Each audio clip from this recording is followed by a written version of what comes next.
forecasters are doing, which is kind of thinking about these questions, but not trying to get to definitive answers for some time.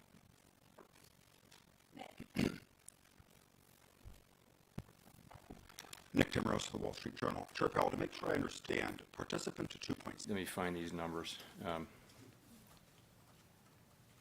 So we have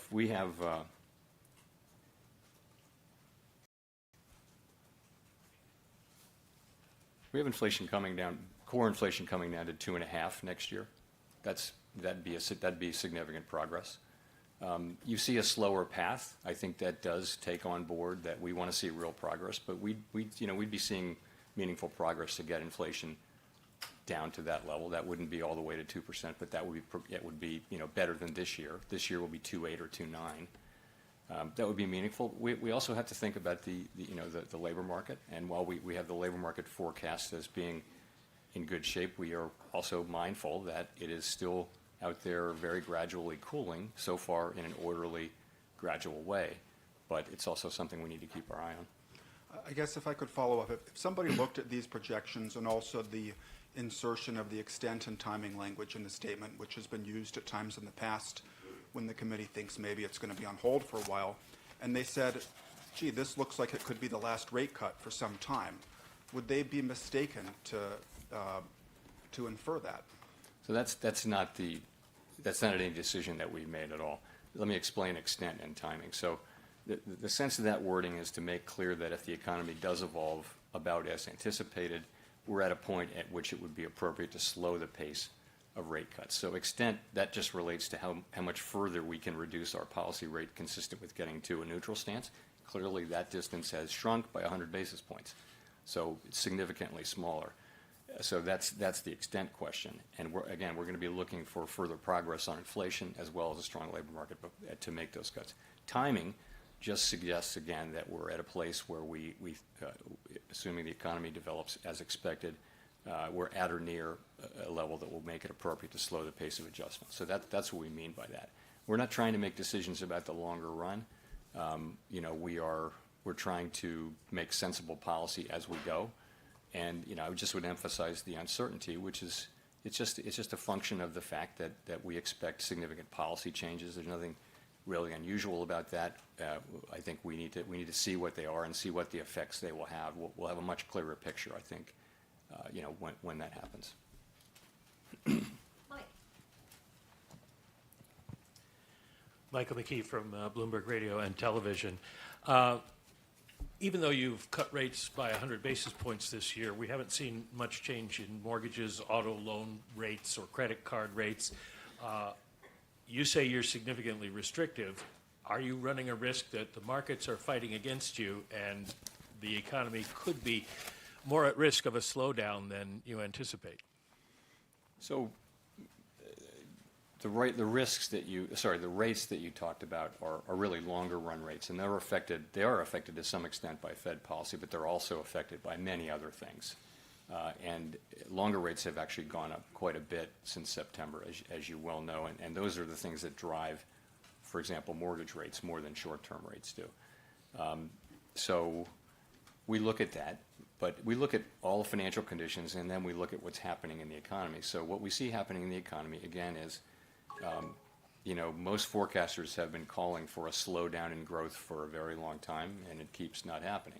So we're now well into another year of growth that looks like it might be 2.5%. Second and third quarters were right about at the same level. So the U.S. economy is just performing very, very well, substantially better than our global peer group. And there's no reason to think a downturn is any more likely than it usually is. So the outlook is pretty bright for our economy. We have to stay on task, though, and continue to have restrictive policies so that we can get inflation down to 2%.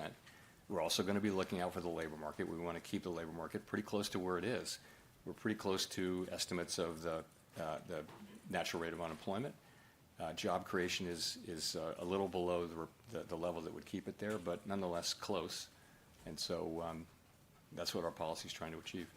If I could follow up by asking about your formulation for beginning rate cuts, included the phrase, we need to have confidence that inflation is moving down towards our target. Given the fact that you've raised your forecast for next year, do you have confidence or are you uncertain about the path of inflation going forward? So confidence was our test for raising rates, and we made look at the broader sweep. We've made just a great deal of progress. We're well into the twos in core inflation, and around 2.5 or even lower than that we have been for headline inflation.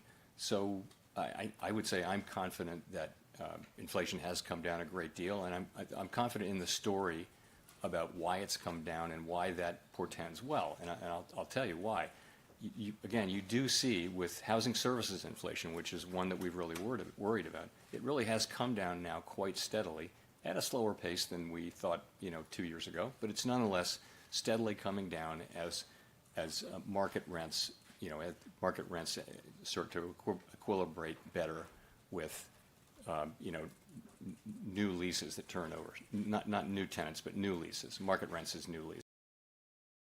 That's happening. That process is ongoing pretty much as we expect. Goods inflation, which is another big piece of it, has returned right to the range where it was before the pandemic. Just for some months this year, it kind of moved up in a bumpy way because of used cars and things like that. But we think overall that should generally be in the range it was in. That leaves non-housing services, and market-based non-housing services are in good shape. It's non-market services, and those are services that are imputed rather than measured directly, and they don't. We think they don't really tell us much about the about tightness in the economy. They don't really reflect that. I mean, a good example is financial services, which is really done off of asset prices. And that's how that inflation works. So the overall picture, the story of why inflation should be coming down, is still intact. In particular, the labor market. Look at the labor market. It is cooler by so many measures now, modestly cooler than it was in 2019, a year when inflation was well under 2%.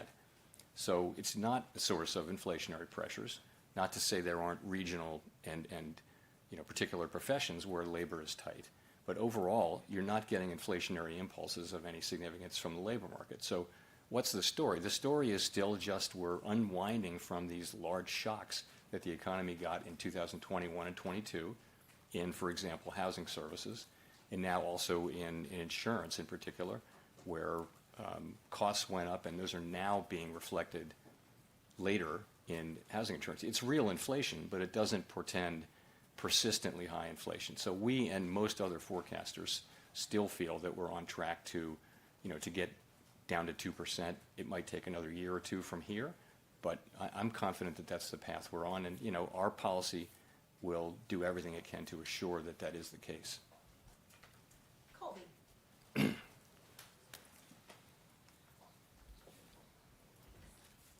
Thank you. Colby Smith with the Financial Times. So the unemployment rate as of November, while still very low, is within spitting distance of the level that generated a lot of concern about the labor market over the summer in the lead up to the 50 basis point cut in September. Hiring has also narrowed to just a handful of sectors. But now the committee appears comfortable skipping cuts at upcoming meetings. So what has changed about the committee's assessment of the risks confronting the labor market? Is there just less concern now on that front, or is it just about there being more upside risk to inflation that now needs to be accounted for? The unemployment rate is now the same as it was in July, 4.2%. It's moved up and down, but it's now the same as July. And job creation is lower than it has been, but it's been steady. It's not declining. It's steady at a level which, as I pointed out a couple of times, is actually below the level that would hold the unemployment rate constant, but it's not so far below.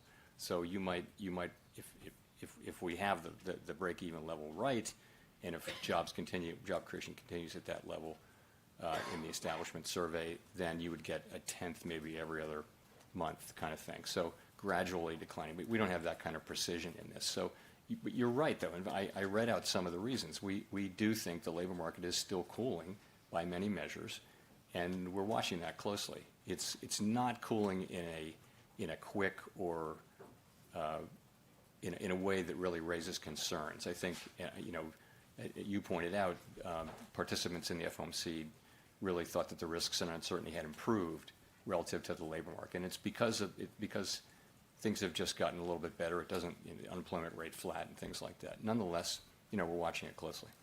If the idea, though, is that no additional kind of softening in the labor market is welcome here, what's to prevent that from happening if rates are still restrictive? So what I said is we don't think we need further softening to get to 2% inflation. That's what I'm saying. Not that it's not welcome. We don't need it, we don't think. If you had a situation where inflation's moving around by 1/10 every few months, that's, we'd have to weigh that against the fact that inflation has, in recent months, been moving sideways in the 12-month window. And so we've got to weigh them both. And at this point, for a while there, we were only really focused, mainly focused on inflation. We've now gotten to a place where the risks to the two are, we think, are broadly, roughly in balance. And so that's how we think about it. Steve. Mr. Chairman, I did not hear you use the word recalibration today. And I'm just wondering if the recalibration phase is over and what you might call this new phase and whether the criteria for changing rates is somehow different and higher than it was before. Thanks. We're not renaming the phase yet, but we may get around to that. But no, I would say we are, though, in a new phase in the process, as I said. So, and that's just because we've reduced our policy rate by 100 basis points. We're significantly closer to neutral. We still think where we are is meaningfully restrictive. And I think from this point forward, it's appropriate to move cautiously and look for progress on inflation. We've done a lot to support economic activity by cutting 100 basis points, and that's a good thing. I support the decision, and I think it was the right decision to make. I think from now, we are in a place where the risks really are in balance, and we need to see progress on inflation, and that's how we're thinking about it. So it is kind of a new thing. We moved pretty quickly to get to here, and I think going forward, obviously, we're going to be moving slower, which is consistent with the SEP. I wonder if I could follow up and ask you how much you or the committee are looking through some of the high numbers we've had in the recent inflation numbers. For example, cars being up maybe because of the hurricanes, eggs because of the avian flu, that kind of stuff, and then looking forward perhaps to housing inflation coming down as it did in the recent report. So we always try to be careful about not throwing out the numbers we don't like. It's just an occupational hazard is to look, those high months are wrong. What about the low months? We have a very low month potentially in November. It's estimated by many to be in the mid-teens for core PCE. So that could be idiosyncratically low. We try to look at not just a couple or 3 months. We shouldn't have, our position shouldn't change based on 2 or 3 months of good or bad data. We have a long string now of inflation coming down gradually over time. As I mentioned, 12-month headlines 2.5, 12-month core is 2.8. That's way better than we were. We still have some work to do, though, is how we're looking at it, and we need policy to remain restrictive to get that work done, we think. Neil. Thanks, Chair. Thank you, Chair Powell. Neil Irwin from Axios. Financial markets have been very buoyant really all year. Is the committee comfortable with where financial conditions are, or do you see a risk that looseness in financial conditions could undermine progress on your inflation target?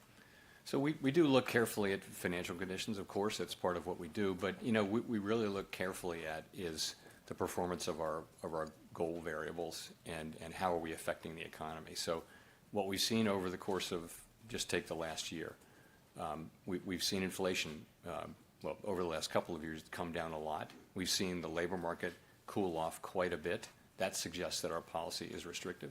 We can also look more directly at the parts of the economy that are affected by that are interest sensitive, like particularly housing.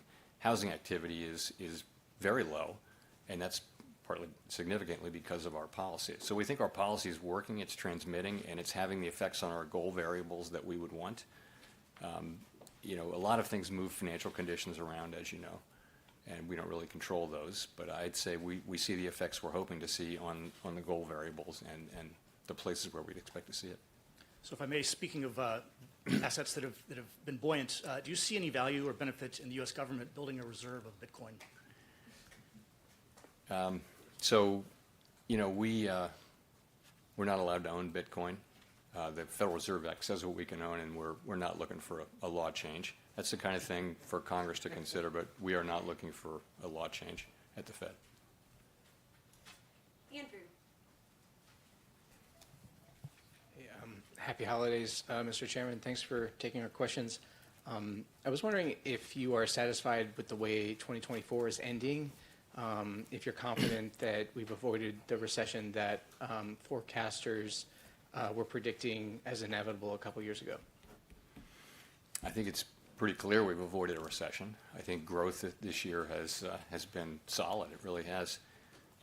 PDFP, private domestic final purchases, which we think is the best indicator of private demand, is looking to come in around 3% this year. This is a really good number.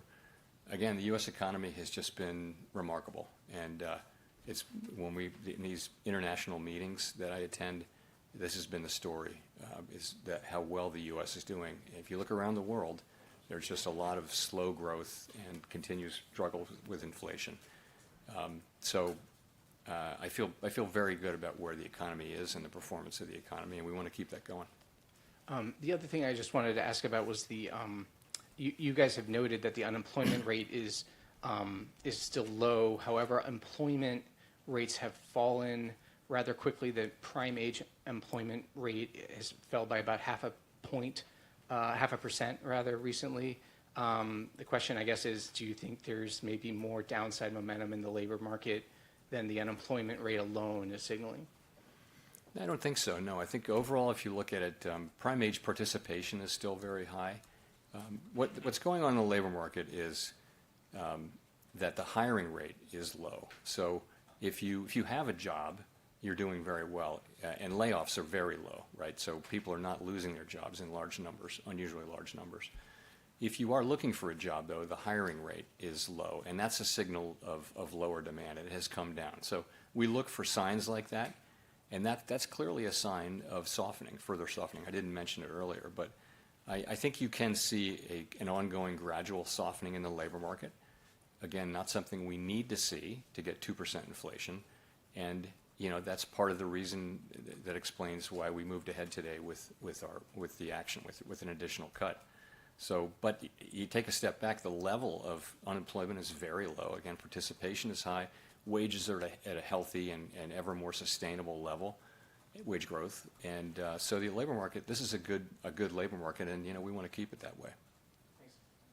Amira.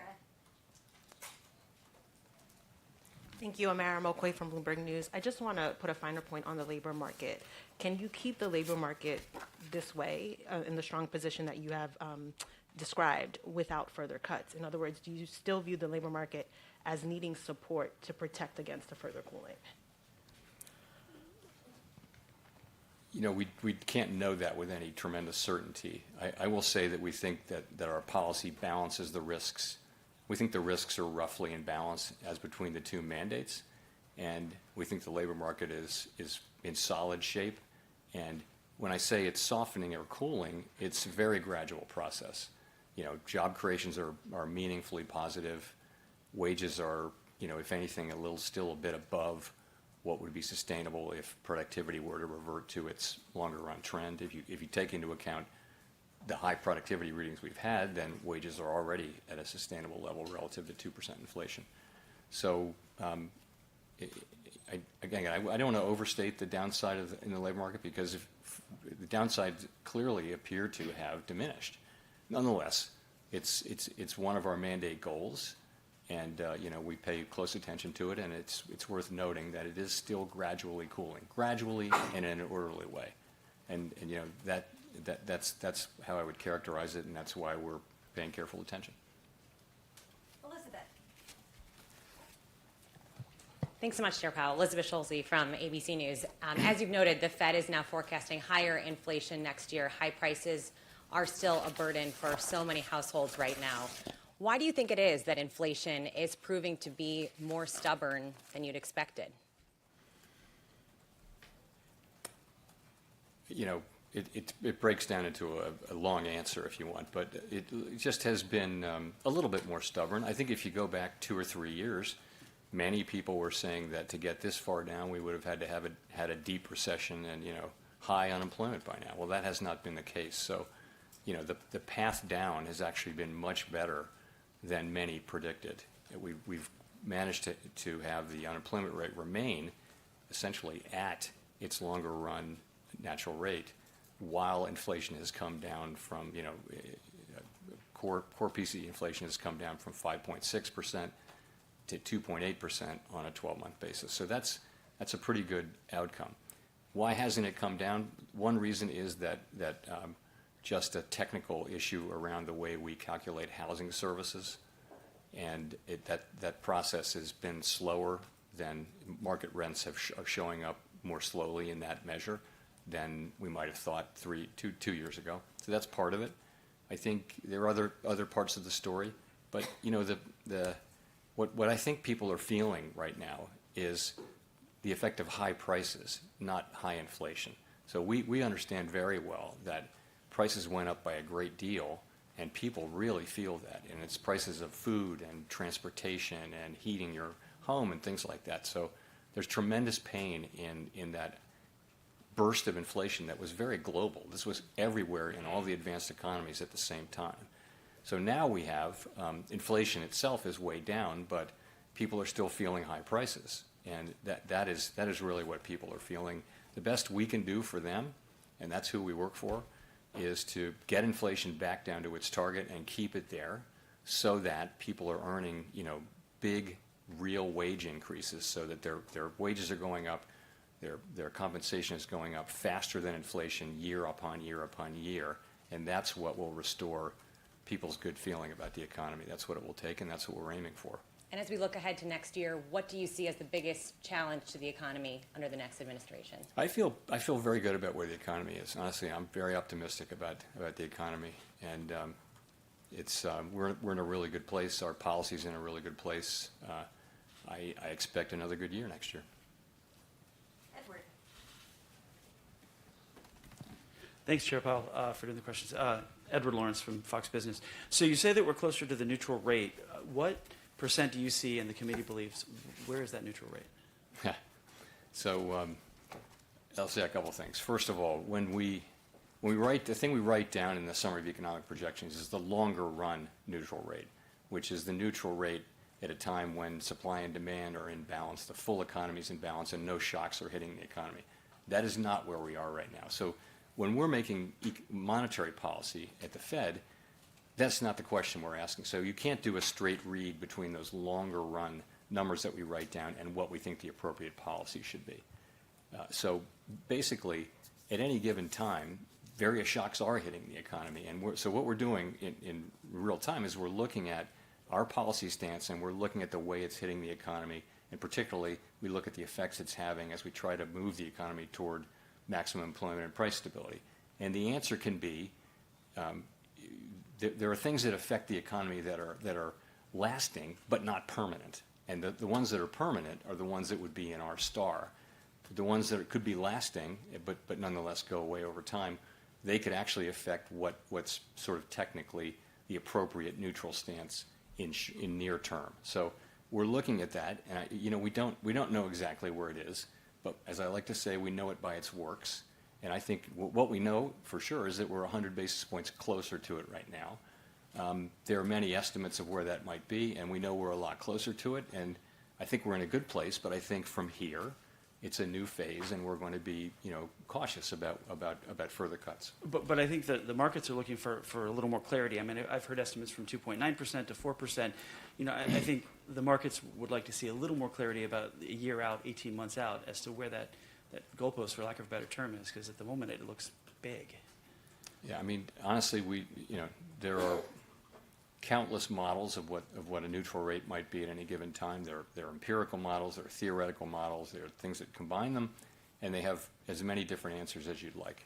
So there is no real certainty. And I mean, it's actually a good thing to know that we don't know exactly where it is. So you're not tempted to think, oh, I think this model or this estimate is right. You just have to be open to the empirical data that are coming in and also how it's affecting the outlook. And it's not made any easier by the fact that, that our policy works with long and variable lags.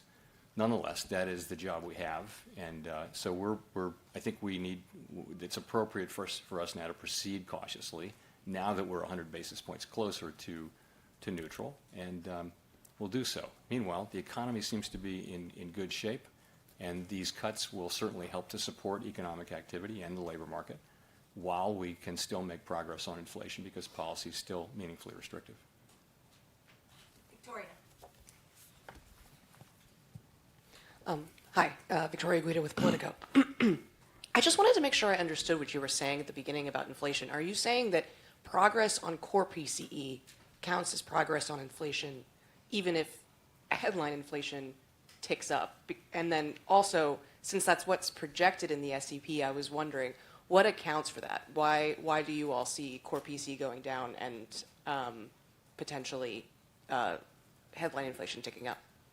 So, and as I imagine the goal overall is headline inflation because that's what people experience. People don't experience core inflation, they experience inflation, and that includes food and energy costs. So that's the overall goal.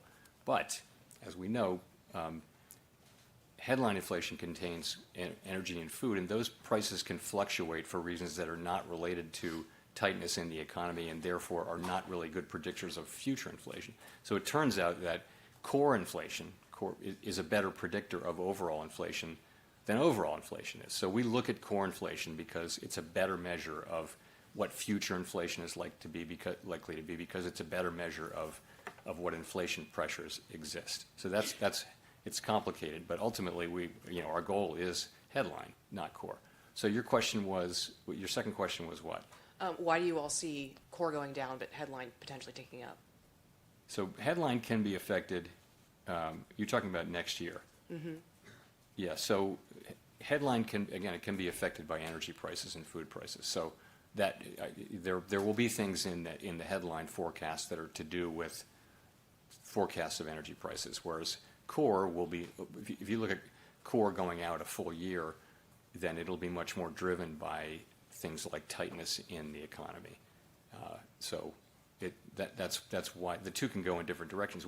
Headline has been lower, as you know, most of this year, but that's because energy prices have been coming down, which is a great thing for people, but energy prices will come down and they will go up, and it won't really be telling us anything about how tight the economy is and how future inflation will perform.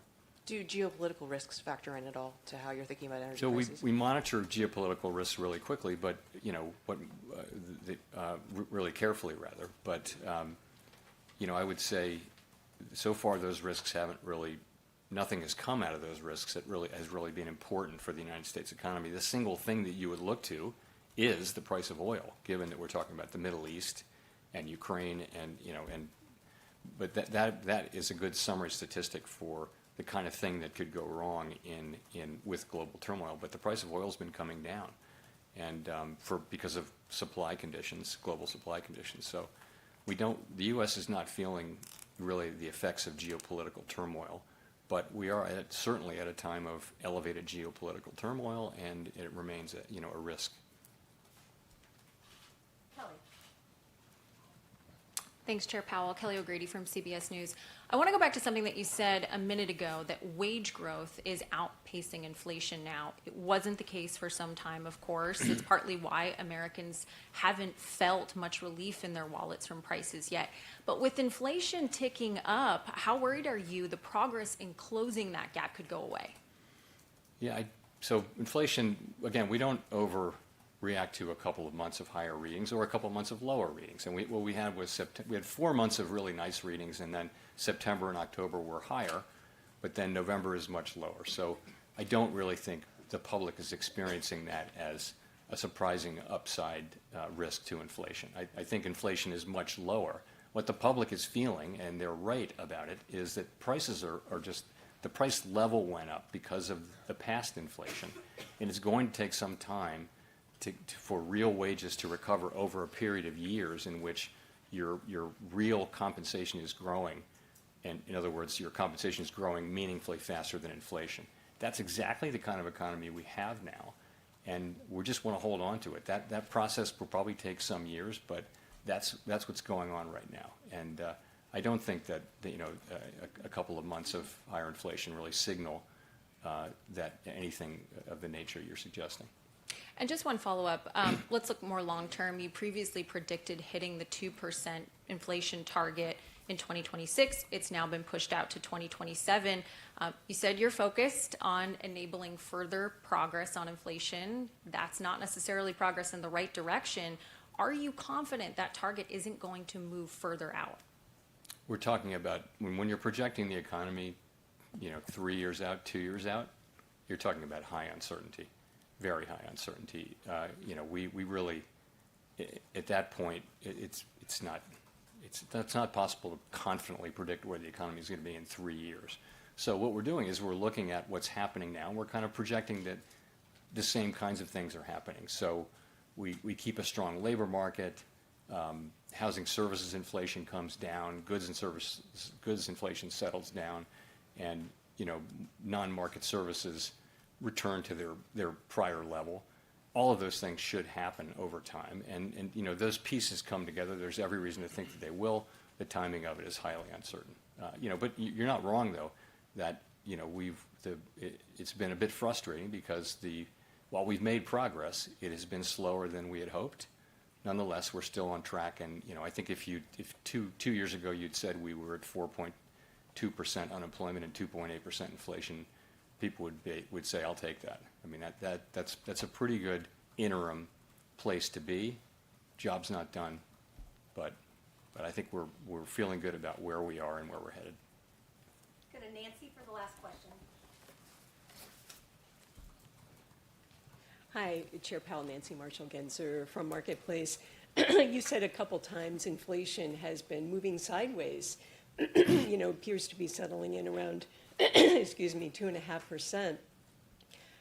Do you think the Fed is just going to have to settle for that and accept that you're not going to get to your 2% target? No, we're not going to settle for that. I think we certainly have every intention and expectations that we'll get inflation back sustainably to 2%. That is, and I am confident we will achieve that. It has taken longer, but you have to be. We are making progress. We have made a great deal of progress, and we'll continue to do so, and get back to 2% inflation. That's what we owe the public, and we're committed to achieving it. In that case, can you rule out a rate hike next year? You don't rule things completely in or out in this world. That doesn't appear to be a likely outcome. I think we're at 4.3%. That's meaningfully restrictive, and I think it's a well-calibrated rate for us to continue to make progress on inflation while keeping a strong labor market. So, thank you very much. And to you.